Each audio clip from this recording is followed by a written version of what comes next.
Ahead of his tour of the border with Speaker of the House Kevin McCarthy, Congressman Juan Ciscomani recently paid a visit to the Huachuca Area Republican Women's Club. The following is just an excerpt of what he had to say with them. From that committee. So you're going to have a voice on that as well. Then a week later, we get tapped to give the Spanish response for the State of the Union. We were able to give that rebuttal in Spanish. If you happen to skip Spanish 101 in high school, make sure that you catch the one with the subtitles on. So that's what you read. That's for you. Okay. So that's when you got to see. And let me tell you that we were pleasantly surprised with how receptive the public was with that on the English side. This was a Spanish one.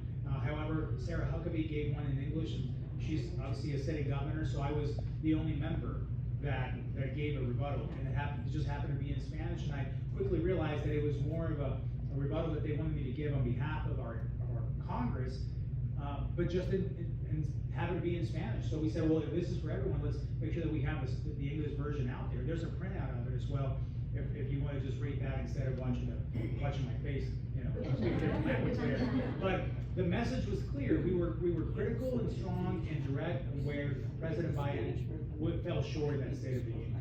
And we had 7 to 8 minutes of deliberate hours to go and nitpick at everything that he had said that was wrong. Would have taken a long time. So we focused on the general direction of this. And I wanted to make some points clear that he obviously misrepresented in that speech.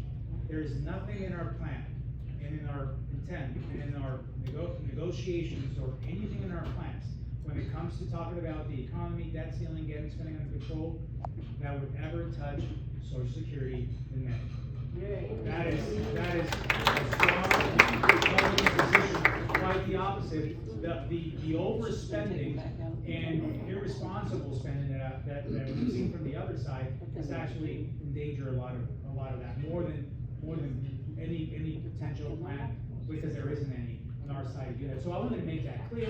I wanted to make clear that we have a plan going forward, that we're going to be optimistic.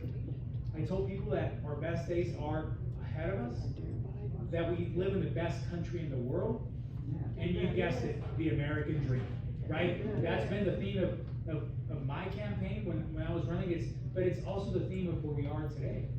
And let me tell you that the only time that the floor, when we were giving these speeches, both sides of the aisle started chanting USA was when I talked about the American dream.